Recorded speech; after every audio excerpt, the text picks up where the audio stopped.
공동체로 세워져 가게 하시고 지체된 서로를 사랑으로 돌보며 위하며 세우고 살리는 그런 생명력 있는 교회가 되게 하시고 우리 자신들이 그 역할을 잘 감당해 가게 하여 주시옵소서. 드린 물질 영광 받으시고 쓰이는 곳에 주의 역사가 크게 하시고 아멘. 또 말씀을 전하며 듣겠사오니 그 말씀 안에서 주의 은혜를 크게 누리고 또 그 누린 은혜를 가지고 우리의 삶의 현장 속에서 또다시 승리적인 삶을 살 수 있도록 주관하여 주시옵소서. 예수님의 이름으로 기도하옵나이다. 아멘. 네, 오늘 제가 설교를 하기 전에 두 가지를 말씀을 드리고자 합니다. 하나는 사과를 해야 할 것 같습니다. 지난주 제가 설교를 몇 번 듣는데 지난주 설교를 들으면서 한 5-6군데를 잘못 말했더라고요. 틀린 건 아닌데 잘못 말한 부분이 있음을 용서하시고 정신을 차리고 잘 들으시라고 너무 목사 의존적이지 말라고 말씀이 맞는가 늘 살피면서 들으라고 제가 사과드립니다. 또 하나는 오늘 설교 서론이 좀 어색할 수 있겠습니다. 저는 일을 미루거나 몰아서 하는 스타일은 아닙니다. 미리미리 차근차근 하는 스타일인데 그래서 허둥댄 적은 없습니다. 제가 설교 본문을 주일 오후나 늦어도 월요일 날 정하고 본문을 읽고 줄거리를 정리하고 또 단어를 찾고 점검하고 또 모르는 부분이나 어려운 부분은 주석이나 또 본인이 있는 킹제임스 버전이나 그리고 원어를 조금씩 들여다봅니다. 근데 이제 오늘 설교 본문은 일찍이 내용은 준비됐는데 시작을 어떻게 할지 몰라가지고 어제 오후까지 좀 헤맸습니다. 다시 말씀드리자면 정신을 차리고 들어야 된다. 우리의 신앙이 저는 이 코로나19로 인해서 너무 목회자 의존적 신앙을 탈피하라. 이제 홀로 신앙할 수 있는 그런 싸움을 싸워야 되는 그런 기회를 만났지 않는가라고 여깁니다. 그래서 말씀드리고 설교를 시작하겠습니다. 오늘 말씀의 제목은 크고 두려운 날이 이 말이니 그랬어요. 하나님의 말씀인 성경은 아담의 범죄 이후의 모든 인간을 죄인이라고 정의합니다. 모든 사람이 죄를 범하였음에 하나님의 영광, 하나님이 요구하는 수준에 이르지 못하더니 라고 말씀해요. 그 죄인에게는 그 어떤 소망도 없다고 선언합니다. 깨닫는 자도 없고 하나님을 찾는 자도 없고 다 치우쳐 함께 무익하게 되고 선을 행하는 자는 없나니 하나도 없도다.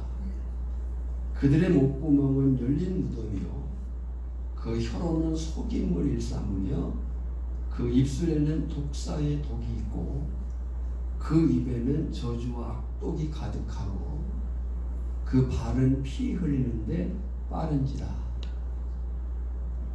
아담 이후의 모든 인간은 죄인이요 그 죄인에게는 그 어떤 소망도 없다. 그런데 이 죄인이 의인과 악인으로 나누어집니다. 그 나누어지는 기준이 뭐냐면 생명의 말씀, 그 생명의 말씀의 실제이신 예수 그리스도, 모두가 다 죄인인데 그 죄인의 인생이 의인과 악인으로 나누어지는 그 기준이 생명이신 예수 그리스도라는 거예요. 믿는 자는 의인이 된다. 갈라디아서 2장 16절에 보면 사람이 의롭게 되는 것은 율법의 행위로 말미암음이 아니요 오직 예수 그리스도를 믿음으로 말미암는 줄 알므로. 그러니까 죄인인 인간이 예수, 생명이신 예수로 말미암아 의인이 되었다고 얘기하고 그 사람을 새 사람, 새 피조물이라고 얘기해요. 그렇게 새 사람 된 사람은 신분이 바뀌었기 때문에 그의 삶이 바뀝니다. 하나님을 섬기고 하나님의 말씀을 따라 살고자 하는 생명 욕구가 생기는 거예요. 이 사실을 시편 기자는 복 있는 사람은 악인들의 꾀를 따르지 아니하며 죄인들의 길에 서지 아니하며 오만한 자들의 자리에 앉지 아니하고 오직 여호와의 율법을 즐거워하여 그의 율법을 주야로 묵상하는 자로다. 그랬어요. 죄인이었어요. 예수 때문에 의인이 되었어요. 그 의인 된 자는 의로운 삶에 대한 욕구, 생명 욕구를 가지고 산다. 그런데 악인은 예수 그리스도를 믿지 않을 뿐 아니라 여전히 죄 가운데 머문다는 거예요. 악인들은 그렇지 아니하며 오직 바람에 나는 겨와 같구나. 그러므로 악인들은 심판을 견디지 못하며 죄인들이 의인들의 모임에 들지 못하리로다. 그 결과에 대해서 성경은 이렇게 밝힙니다. 무릇 의인들의 길은 여호와께서 인정하시나 악인들의 길은 망하리로다. 이런 면에서 오늘 스가랴서 5장은 여전히 그 악인들을 향한 심판 선언이고 마지막으로 주는 경고라고 하는 거예요. 스가랴서는 모두 4개의 구조를 갖고 있다는 말씀을 전체 그림 속에서 계속 말씀을 드렸습니다. 1장 1절로 6절은 서론, 1장 7절로 6절은 8가지 환상, 하나님이 알아듣게 하기 위해서 그림으로 보여준 계시, 7장과 8장은 2가지 메시지가 나오는데 금식과 회복, 그리고 9장부터 14장까지는 2가지 예언이 나오는데 메시아의 초림과 배척당하심, 그리고 메시아의 재림과 통치. 이 내용은 다니엘, 에스겔, 요한계시록과 상통한다. 결국 스가랴서는 당시 BC 520년경과 오늘에 이르기까지의 미래와 종국적으로는 예수 그리스도 안에서 완성된 하나님의 나라를 계시하고 있다라는 거예요. 특별히 오늘 8가지 환상 중에 6번째와 7번째 이 2 환상은 같은 주제에서 하나로 볼 수 있는 심판에 대한 환상입니다. 이 2 환상은 지금까지 앞에서 보여준 5가지 환상과는 그 내용이 전혀 다릅니다.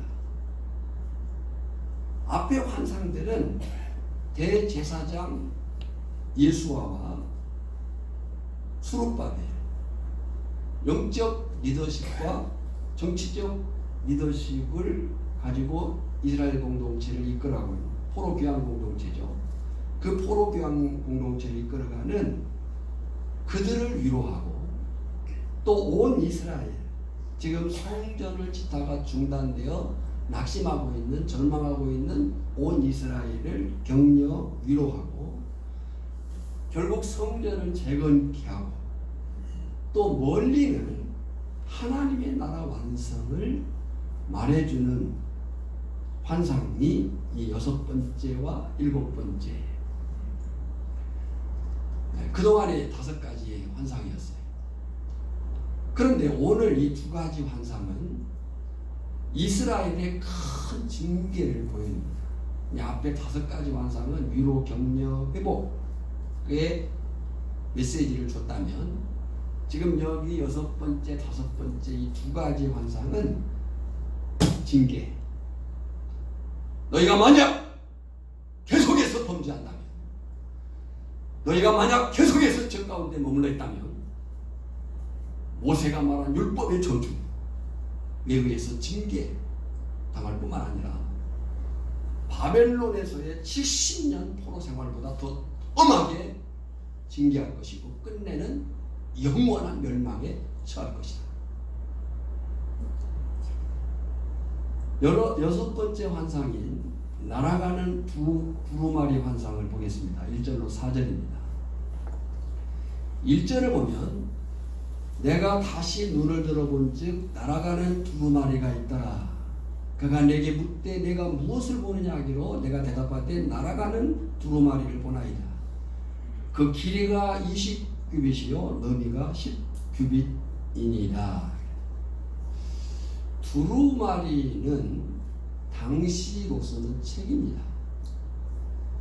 막대기로 감겨 있습니다. 특히 율법책 곧 하나님의 말씀을 나타냅니다.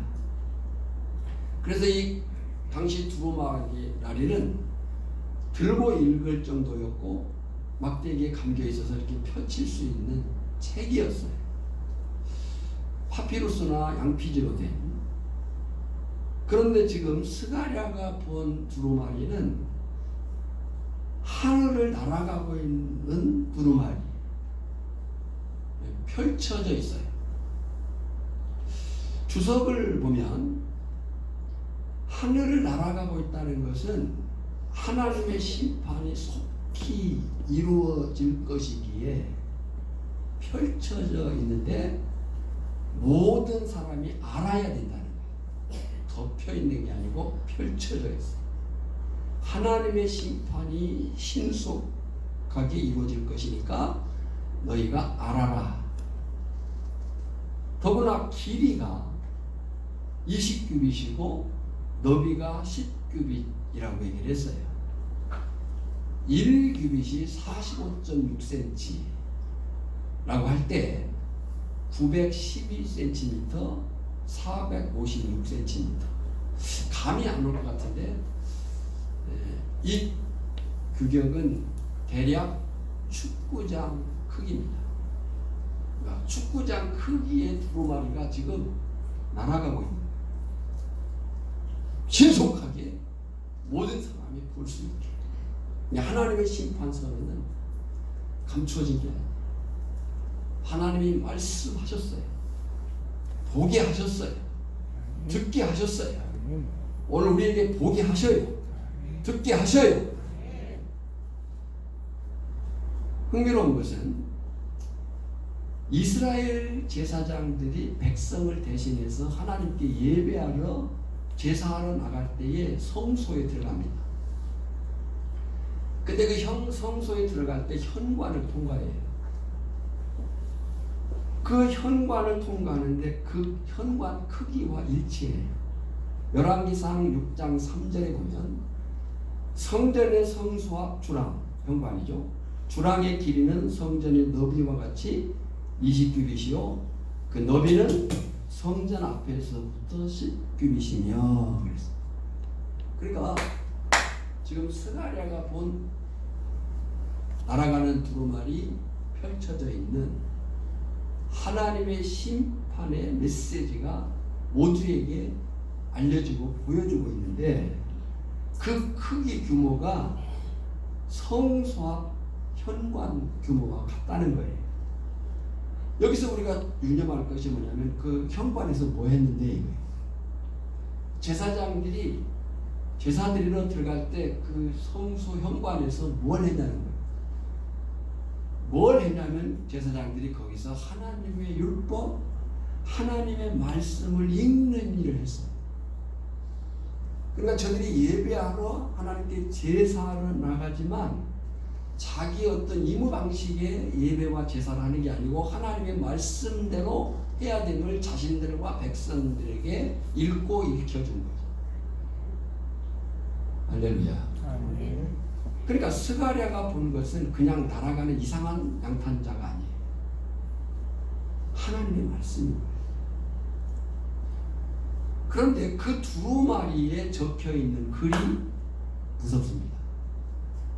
그 두루마리에 적혀있는 글이 뭐냐면 저주요, 망한다, 심판이다.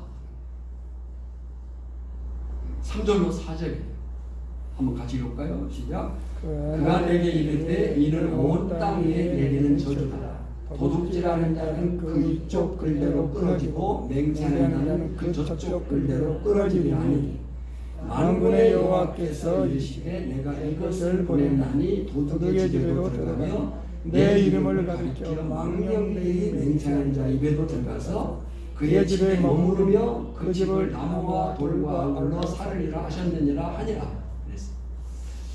읽었지만 뭔 말인지 잘 모르는 이해가 복잡한 어려운 내용이에요. 자, 이렇게 설명을 해보겠습니다. 죄인인 인간이 죄를 범하는 두 모습이 있습니다. 죄인인 인간이 죄를 범하는 두 가지 모습. 그 모습에 대해서 로마서 1장 18절로 32절이 적나라하게 나열하고 있는데 그 모습은 두 가지예요. 1장 18절이 그것을 밝히는데 경건하지 않음과 불의. 경건하지 않음과 불의. 경건하지 않음은 하나님께 대한 죄고요. 불의는 이웃에 대한 죄예요. 그리고 그 죄에 대한 율법의 선고는 사망이에요. 경건하지 않음과 불의, 하나님께 범한 죄뿐만 아니라 이웃들에게 범한 죄의 결과가 사망. 죄의 삭은 사망이요. 그리고 그 이후에 심판이 있다. 한번 죽는 것은 정하신 것이요 그 이후에는 심판이 있으리니. 오늘 스가랴서는 온 땅 위에 내린 저주가 그 저주의 이유가 그렇다는 거예요.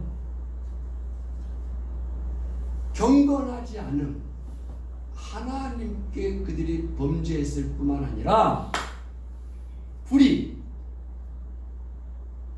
이웃들에 대해서도 죄를 지었다.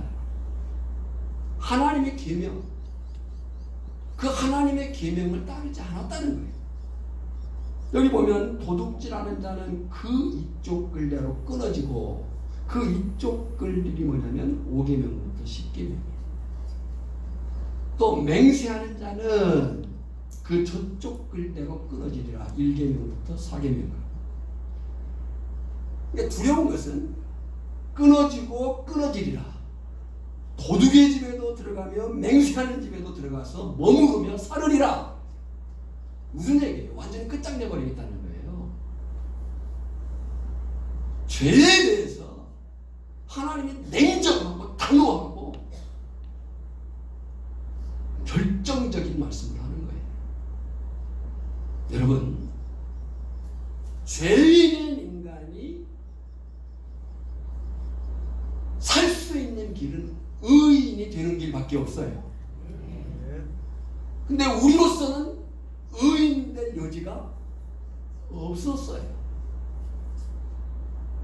그런 우리를 하나님의 크신 은혜로 독생자 예수 그리스도를 보내시고 그를 믿기만 하면 율법으로는 저주였는데, 율법으로는 심판이고 사망이었는데, 하나님께서 로마서 3장 21절에 율법 외에 하나님의 한 의가 나타났으니 그 하나님의 한 의가 예수 그리스도. 아멘.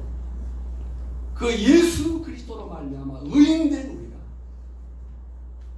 의인으로서의 삶을 살아가야 됨에도 불구하고 여전히 악한 길에 남아있었던 포로기관 공동체들의 백성들에 대해서 오늘 우리들에 대해서 망한다. 너희가 여전히 그 죄 가운데 있으면 죽는다. 하나님께 예배하는 예배가 살아있는 예배가 되어야 된다.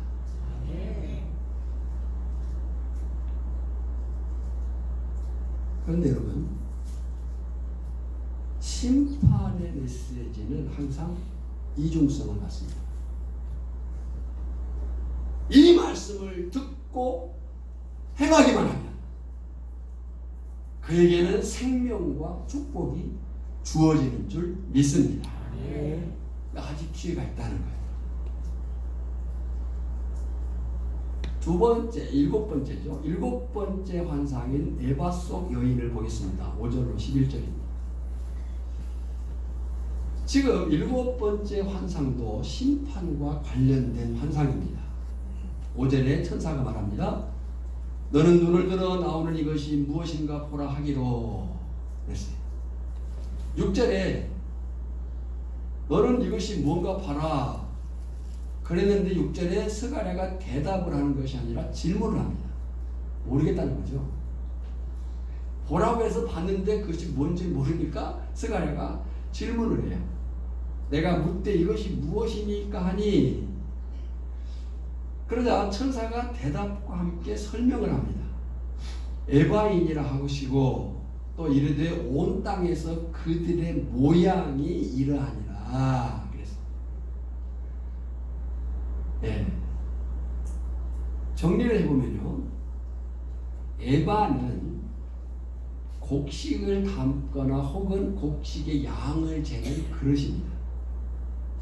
다른 성경 번역들을 보면 말 또는 뒤주, 바구니 그런 번역을 했어요. 근데 그 크기가 이 에바, 그 곡식을 담거나 곡식 양을 재는 그릇인데 그 크기가 여인이 들어앉아 있을 정도의 크기예요. 그러니까 컸다는 거죠.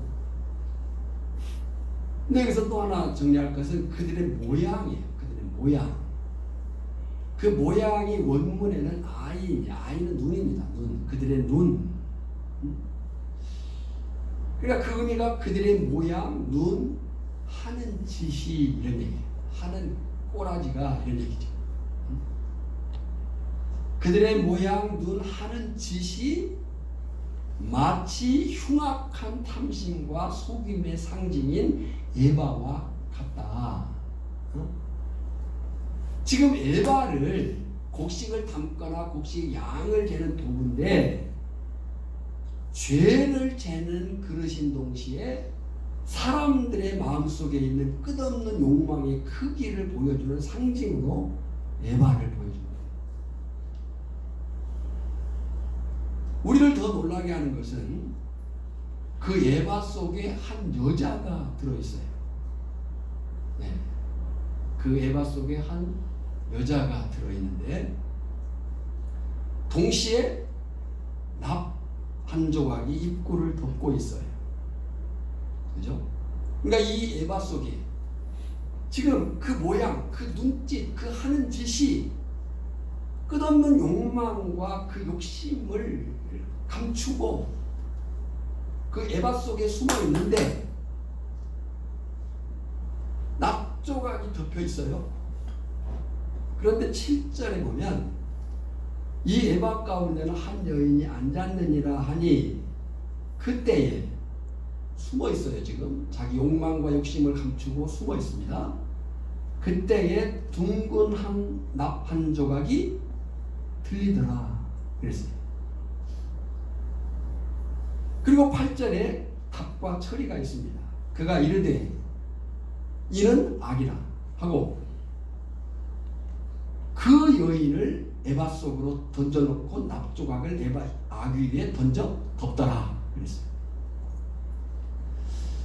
자, 연결해 보면요. 연결해 보면 8절에서 에바 가운데 있는 한 여인을 말하면서 악이라고 했는데 이것은 두루마리 환상과 연관이 있어요. 자, 무슨 얘기예요? 두루마리 환상에서 거짓 맹세와 도둑질의 죄가 지적되었는데 에바 또한 그들의 도둑질과 거짓의 상징으로 보여준 거예요. 여러분, 뭔가를 잰다는 것은 길이를 재든 뭐 높이를 재든 그 양을 재든 뭔가를 잰다는 것은 정확히 하고 어쩌면 부족하지 않게 하기 위해서라고 생각해요. 뭔가를 길이를 재든 높이를 재든 양을 재든 부족하지 않게 정확하게. 근데 그것이 재는 목적이 돼야 할 것 같아요. 근데요, 제가 이 말씀을 준비하면서 어릴 적 생각이 났어요. 어릴 적에는 지금처럼 막 그 풍성한 때가 아니니까 쌀을 팔거나 사거나 보리를 팔거나 사거나 그랬어요. 그죠? 뭐 여기도 그거 많이 하시는 분들 있을 거예요. 네, 뭐 돈이라는 것이 평상시에 생길 다른 데가 없으니까 그나마 있는 쌀과 보리를 팔아 밀을 팔아 약간의 그 돈을 과액돈을 썼어요. 근데 이제 제가 어릴 때 보면은 그 되나 말을 이왕 사람들이 그 되고 줄 때 막 고봉으로 올렸어요. 이렇게 해가지고 쏘르륵 쏟아질 때까지 이렇게 올려줬어요. 그게 이제 재는 이유고 방향이 할 것 같아요. 정확하게 하되 많이 주려고 하는. 우리의 리듬 안에서의 삶이 그렇게 되기를 원합니다. 그런데 문제는 이제 꾼들이 정확하게 하고 많이 주려고 하는 그것이 아니고 어떻게 하면 조금 줄까를 해가지고 속이기 시작해가지고 뒤 밑에다가 바닥을 높였어요. 그러니까 위에는 분명히 작고 고봉으로 준 것 같은데 뒤 밑이 말 밑이 이만큼 올라와 있는 거예요. 더 재밌는 것은 그걸 알아요, 사람들이. 그리고 젓가락을 가지고 이렇게 찔러봤어요. 그리고 이제 되나 말 바깥에서 이렇게 재는 것하고 같은가. 근데 지금 그들이 그랬다는 거예요. 그들이 에바 곡식을 담거나 곡식의 양을 재는 그 도구를 자신들의 탐심을 만족시키는 그릇으로 사용을 했다. 아모스 선지자는 정의의 선지자입니다. 그 아모스 선지자가 아모스서 8장 5절에 보면 그들의 죄를 지적했어요. 너희가 이르기를 월삭이 언제 지나서 우리가 곡식을 팔며 안식일이 언제 지나서 우리가 밀을 내게 할고 에바를 적게 하고 세계를 크게 하여 거짓 저울로 속이며. 그러니까 그들이 이 속임과 자신의 욕심과 욕망을 채우는 도구로 에바를 사용하는 거죠. 그러면 왜 하필 여자냐? 상징입니다. 성경은 영적 범죄 표현을 여자의 모습으로 상징했어요. 계시록 17장 5절에 보면 그의 이마에 이름이 기록되었으니 비밀이라 큰 바벨론이라 땅의 음녀들과 가증한 것들의 업이라 하였더라. 잠언 2장 14절에 보면 음녀의 입은 기쁜 함정이라 여호와의 노를 당한 자는 거기 빠지리라. 그러니까 여자는 사람들의 마음속에 있는 욕망, 유혹, 욕심, 근데 그 크기가 측량할 수 없는 그런 사실. 여러분요, 부지런함과 욕심으로 하는 것은 다릅니다. 부지런해야죠. 부지런히 해야죠. 근데 우리가 부지런히 한다는 미명하에 욕심으로 하는 경우가 많아요. 그럼 부지런함과 욕심으로 함의 차이는 뭐냐? 기준의 차이예요. 부지런함은 그의 삶의 기준이 하나님께 있습니다. 열심히 삽니다. 최선을 다합니다. 근데 그 열심과 최선이 항상 하나님께 맞춰져 있습니다. 근데 욕심으로 하는 것은 그도 열심히 해요. 자기 맡은 일에 책임을 져요. 근데 기준이 자기에게 있기 때문에 끝이 없는 거예요. 내가 욕심으로 하고 있는지 부지런함으로 하고 있는지를 점검해 볼 필요가 있어요. 분명한 것은 그런 사실들이 지금 에바 속에 여인이 숨어 있어요. 뚜껑이 덮여 있는데 들렸어요. 그런 사실들이 언제까지 감춰질 줄 알았는데 드러났고 다시 감췄어요. 이제 뭐만 남겼어요? 심판만 남은 거예요. 여러분, 우리의 욕망과 욕심과 인간적인 어떤 그런 것들이 많이 마치 영원할 것 같고 다 숨겨진 것 같고 그럴 것 같지만요, 그러지 않습니다. 언젠가 그날에 하나님 앞에서 우리의 모습들이 적나라하게 드러날 것이고 그 적나라한 모습들이 하나님 앞에서 판단받을 날이 올 거예요. 아멘. 9절로 10절에 보면 스가랴가 보았습니다. 두 여인이, 이 두 여인은 해석이 분분하지만 하나님의 천사인 것 같습니다. 성경은 그 두 여인이 누구냐에 집중하는 게 아니고 그들이 한 일이 뭐냐를 주목하게 해요. 그들이 누구냐에 대해서는 그렇게 기록하지 않았습니다. 두 여인이 그들이 한 일이 뭐냐면 나오는데, 학의 날개 같은 날개가 있고, 학은 강한 짐승이고 큰 날개를 가지고 있다. 근데 그 날개에 바람이 있더라 비유죠. 그러니까 힘을 가졌을 뿐만 아니라 빠르기까지 해요. 하나님의 심판이 임하면, 하나님은 사랑이셔서 오래 참으시지만, 기다리고 또 기다리시지만, 하나님이 결정하시는 그날은 신속하고 빨라서 그 누구도 피할 수 없다. 그들이 그 에바를 천지 사이에 들었고, 에바가 지금 꽤 크고 무거웠을 거예요. 그 에바 안에 누가 앉아 있어요? 한 여자가 앉아 있을 정도예요. 뭐 그 여자의 그 크기나 그런 것에 대해서는 말하지 않았지만 한 성인 여자가 앉아 있을 정도의 크기와 무게라면 제법 크고 무거웠다는 건데, 그 에바를 천지 사이에 들었기로 그랬어요.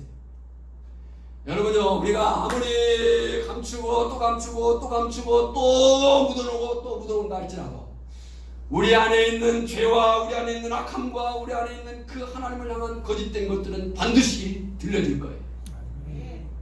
들었기로, 그 에바를 천지 사이에 들었기로, 영원히 안전할 것 같은 죄악들이 하나님의 손에 들렸어요. 여러분, 인생은 아무도 보지 않은 때가 한 번도 없다는 것을 알아요. 아무도 안 보니까 천만의 말씀이에요. 하나님이 보셔요. 그리고 자신이 보고 있는 거예요.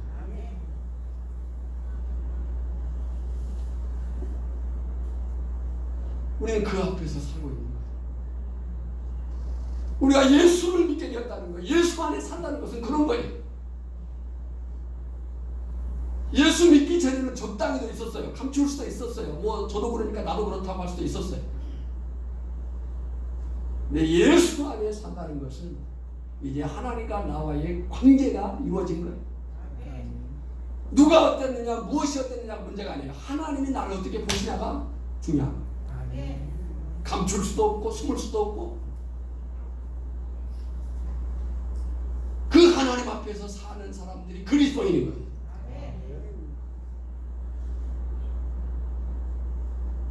그들이 그 에바를 천지 사이에 들었기로 영원히 안전할 것 같은 죄악들이 하나님의 손에 들렸어요. 여러분, 지금 이 말씀을 듣는 순간에 죄가 생각난다면 회개하시기 바랍니다. 끊어내야 될 죄가 있다고 한다면 반드시 끊어내시기를 바랍니다. 그래야 삽니다. 그래야 다른 사람을 살릴 수가 있습니다. 여전히 죄를 남겨놓고 여전히 죄를 지으면서 괜찮을 것 같다? 그럴 리가 없습니다.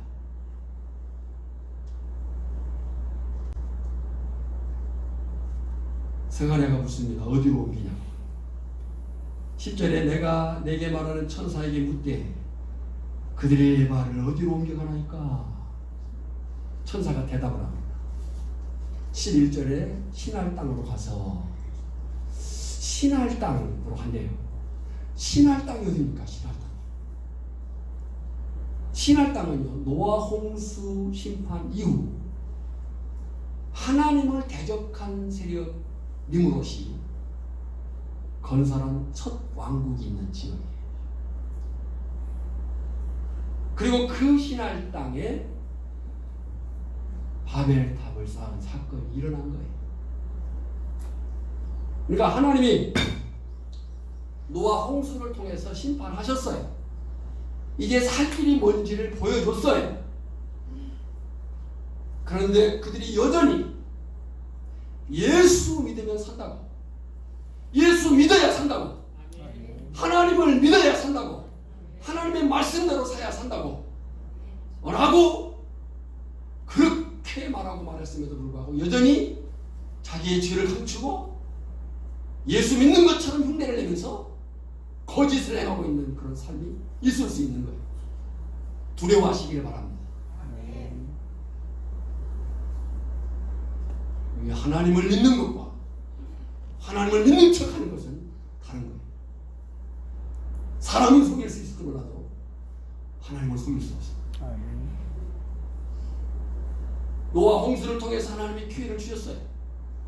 근데 그들이 다시 자기 나라를 세우고 하나님만큼 높아지고자 바벨탑을 쌓음으로 해서 언어를 혼잡게 하시고 하나님이 인류 일반 역사를 포기한 거예요. 그래서 이제 12장에 한 사람 아브라함을 부르시는 거예요. 그것이 저나 여러분이라고. 저나 여러분이 창세기 12장에 아브라함의 위치에 서 있어야 되는 거예요. 저나 여러분이 이전에 삶은 소망이 없었어요. 아무리 가지고 누리고 뭔가를 하는 것 같았지만 그건 소망 없는 일이었어요. 그런 우리를 하나님께서 아브라함으로 부르시고 이제 소망 있는 삶을 살게 하신 걸 믿습니다.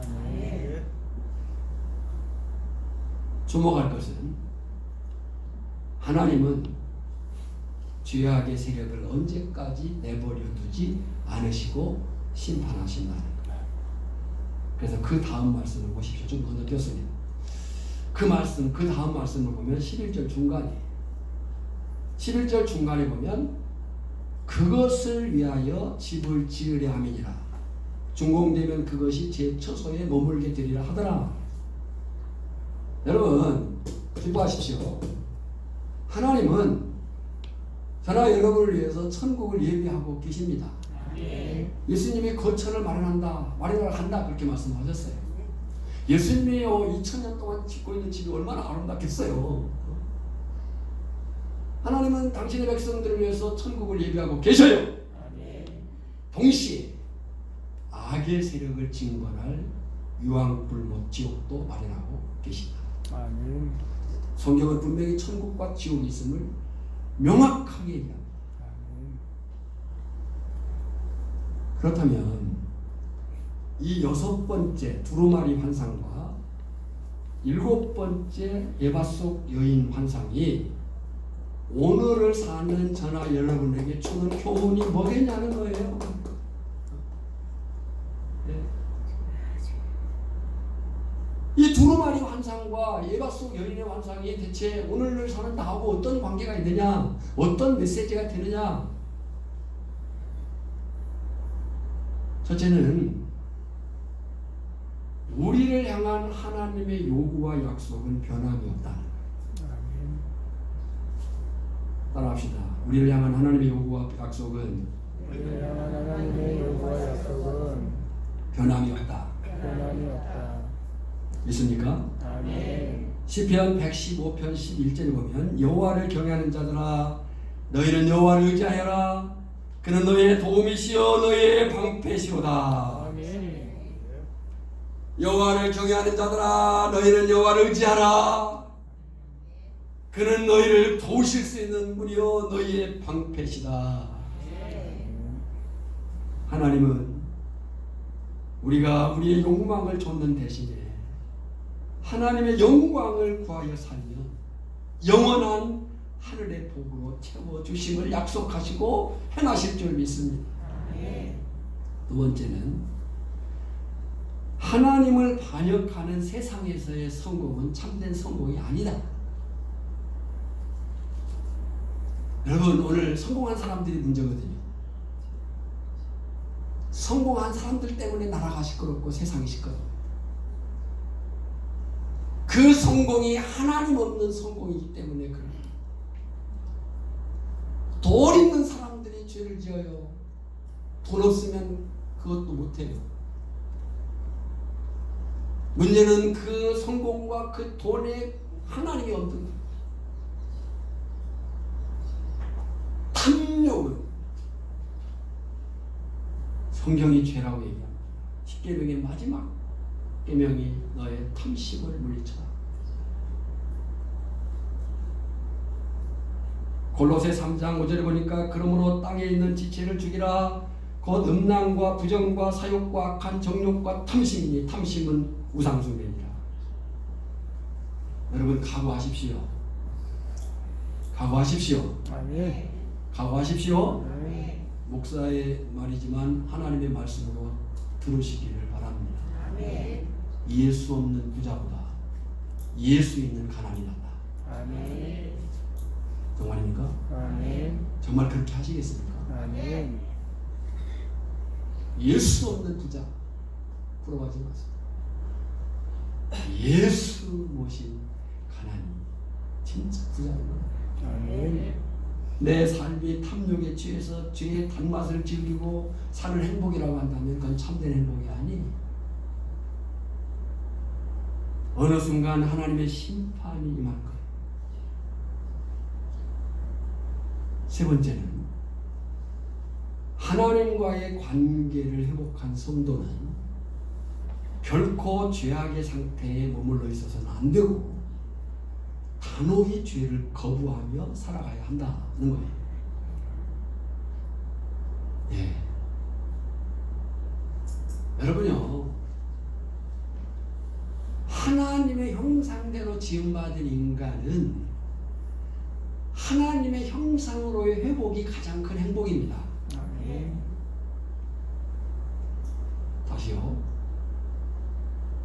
하나님의 형상대로 지음받은 인간은 하나님의 형상대로의 회복이 가장 큰 행복이다. 아멘. 그러면 그 하나님의 형상에 있어서 그 존재 본질이 능력이 뭐라고 얘기하느냐? 거룩이라고 얘기해요. 내가 거룩하니 너희도 거룩하라. 그러니까 성도가 돈이 있거나 힘이 있거나 뭐가 있고 없고가 아니고 하나님 앞에 거룩하게 섰을 때 당당한 거예요. 아멘. 아무리 크고 많은 것을 가지고 있다 할지라도 죄 지은 인생은요, 그 눈빛이 음침할 수밖에 없고요, 주눅들 수밖에 없고요. 아무리 그 소리 뻥뻥 쳐도요, 죄 지은 인생은 그 심령 깊숙한 곳에 떨림을 가지고 사는 거예요. 근데 하나님의 거룩으로 사는 사람들은 당당한 거예요. 아멘. 그래서 거룩이 힘이에요. 아멘. 따라합시다. 거룩이 거룩이 힘이다. 힘이다. 거룩이 힘이에요. 아멘. 네. 대사로니가전서 5장 21절 23절 범사에 헤아려 좋은 것을 취하고 악은 어떤 모양이라도 버리라.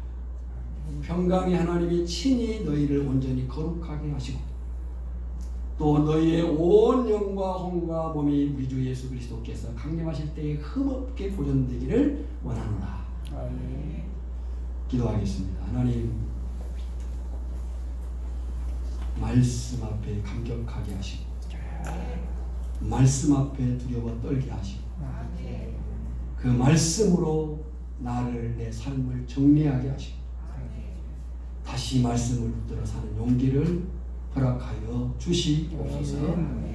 지금은 우리를 구원하신 예수 그리스도의 은혜와 성부 하나님의 크고 놀라우신 사랑하심, 깨달아 도우시는 성령의 기름 부으심이 오늘 이 말씀이 심판이요 저주였지만 경고였지만 그 속에 우리를 살리고자 하는 하나님의 본심이 있어 그 본심을 믿고 나와 믿음으로 말씀으로 살고자 다짐하는 심령들 위해 이제로부터 영원까지 항상 함께 있을지어다. 아멘.